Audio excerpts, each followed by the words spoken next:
Bismillahirrahmanirrahim. Assalamu alaikum wa rahmatullahi wa barakatuh. Good morning to all of you. Thank you very much, our moderator and every member of different faith, and especially the International Institute of Advanced Islamic Studies to have such an event where we need it the most. As our moderator have introduced me, my name is Mohammad Noor. I am a Rohingya. I was born a stateless, and I know how it feels like to be a stateless and not to be recognized anywhere, so that you are off the radar. Going to a school, going to a hospital, going to any institution is a project by itself because you can't access, where millions and millions of people take it for granted. So having the duration time, I will divide a few things here. Of course, Mr. Richard has explained in a global context what is refugee and how it all comes together and how it all formulates how all we need to be taken care of. I'm going to go into a specific problem which is faced by the Rohingyas. I'm very sure there are our brothers facing in Syria, in Palestine, in Iraq and Kashmir and so on everywhere. So Rohingyas are basically now been made stateless for the last 3 to 4 decades, which has led to many different problems that a lot of people might not actually realize it. So there is a difference between a refugee and a stateless. A refugee is a person who just came or across the border from a persecution or from a life-threatening situation, and now he needs of shelter, food, health, and so on. A stateless person is a product of the refugee itself, like those people who long ago went out from Burma, like those people who migrated to Malaysia, to Bangladesh, to Saudi Arabia, to Thailand, and their children are born there, and their children are born there. So they are not directly in need of any like shelter, house and all this, but they are stateless. So Rohingyas are now facing a multi-generation statelessness, which is not being addressed in many contexts. So one of the arguments that I would like to present here is that the international community, the NGOs and all this, trying to pressure Burmese government to take the people that came out from Burma. What about the people that born in Malaysia? What about the people born in Saudi Arabia? So Burma is not even willing to accept those people who born on Burmese land or who just came out 2 months ago from Burma. So they are just willing to take the media bullet, you know, for a couple of another decades maybe, so to eradicate all those people who born in Burma. And now the problem now will be on those people who born in Saudi Arabia, who born in India, who born in Thailand, who born in Malaysia. They will say, this is your problem, it might come. So the worst is about to come more. I know Rohingya situation is in the worst situation, but it's not going to end there. It's going to come more and more. So this is one where a community, a multi-generation statelessness people have been deprived from education, from healthcare, and so on. So these communities are literally made to be survived on handouts, on helping on other hands. So this is not a sustainable solution. We need to empower Rohingya people. We need to empower them, bring them into financial inclusion so that they can actually work by themselves. So as today you can see, most of the Rohingya fathers have to beg to feed their children. This is not a dignified way of living. A dignified way of living is to give them an opportunity like the others so that they can have a dignified life, they can earn their living with a dignified way so they feed their children, then they can look into the future of the children. So today we are now in a phase of almost third generation of statelessness. There are people in Saudi Arabia, more than 300,000 Rohingyas. There are more than 40,000 in India, and over 1.3 million people in Bangladesh. And then we over roughly 150,000 here in Malaysia and in Thailand and in many. And many of the Rohingyas now, according to our estimate in different countries, there are more than 40,000 Rohingyas are locked up outside Burma, in the detention camp, in the refugee camps, in prisons because of the passport, because of the document. So there's a multi-layer problem that is really exists. We really need to look into it. So it's one of, and it's one of the most devastating situation that Rohingya face.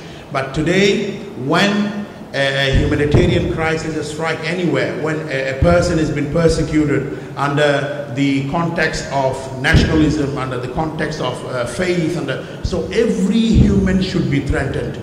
Because if it happens to them, it can happen to you. If it happens to him, it can happen to me. So that's why wherever the security, the faith is being used in the wrong context, the nationalism has been used, we all has to stand up to protect ourselves.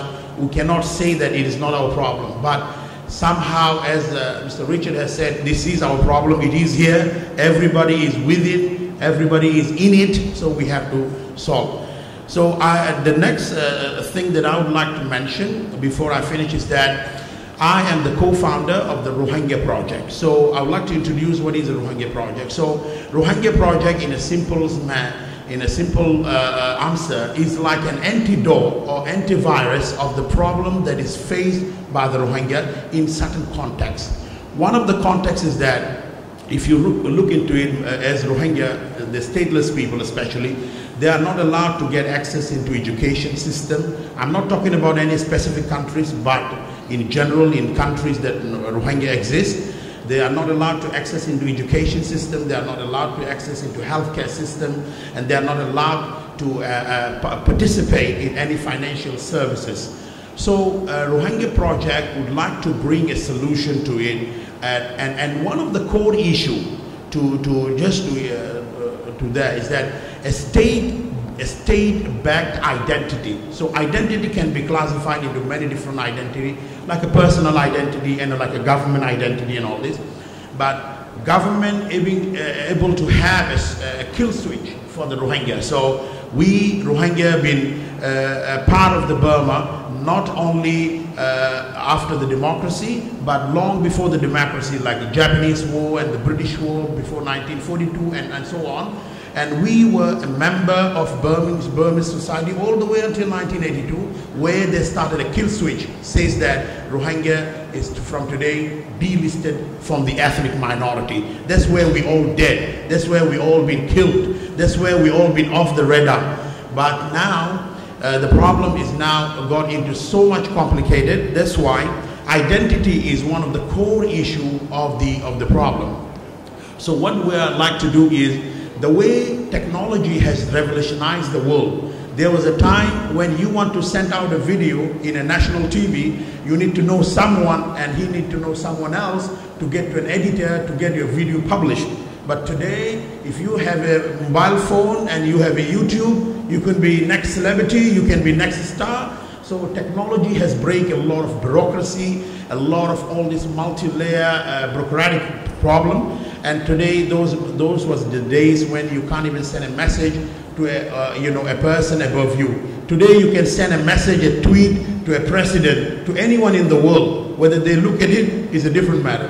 So technology has brought many solutions. So in the Rohingya Project, we are trying to propose a solution called the blockchain technology, where blockchain technology has implemented so many things. One of the currency, cryptocurrencies, and then so many other applications are there. But blockchain is a technology, it's called a decentralized technology that caters and used for many various things. So we would like to bring a solution into the Rohingya community using a blockchain technology, where a digital access key will be given for the Rohingya community to access a financial platform where there will be many financial applications, such as banking institution will be involved, P2P lending will be involved, microfinancing for small projects. This is where we are talking about the sustainability. This is where we're talking about the importance of giving a tool for sustainable things. That's how. So the core issue is a digital access or a digital identity to access into the financial platform where people can operate many different type of things. So before I'm moving on from that particular topic, I just would like to give an example how difficult it is for a Rohingya to participate in current economy. There are many Rohingyas who have managed to get through, some get some of the basic education through UNHCR school or through many NGO school and all this. So these people sometimes are being hired by the international media like Al Jazeera, Reuters and all this. So sometimes when they are asked to do a service like a translation, I'm just giving an example, like a translation, once the translation has been done, if they want to pay from New York to Kuala Lumpur, from Berlin to Bangladesh, even Western Union does not accept money for the Rohingya people. That's how it is difficult. Forget about the banking institution. Just a P2P money remittance are not allowed because of the legal issue and because of the bureaucratic wall and so on. So we're trying to break that financial barrier using a digital access key to a digital platform where range of financial things, and later on through this digital access maybe we will open to many different institutions like education and so on, but not limited to the Rohingya. Once we are done with the Rohingya project, there are many other stateless people, our brothers and sisters all across the globe, where we would like to give this open source solution to the rest of the world where refugee can participate, where stateless people can participate. So I'd like to end. So this is the project is all about. If you want to know more, maybe we can talk after the session. But I would like to end with a few words, which is very important. Every religion is like a flower, and these flowers should not be, smashed because you don't like it, because this faith doesn't like that faith. So it's like God has created this beautiful garden, and each religion is a flower of a different color and smell and shape. So to make a garden, you do not need just leaves, but you need different type of flowers and colors and shapes. So we are the flowers of that garden, and we are the guardians. So we need to guard our garden so that this can prosper for our next generation. Thank you very much.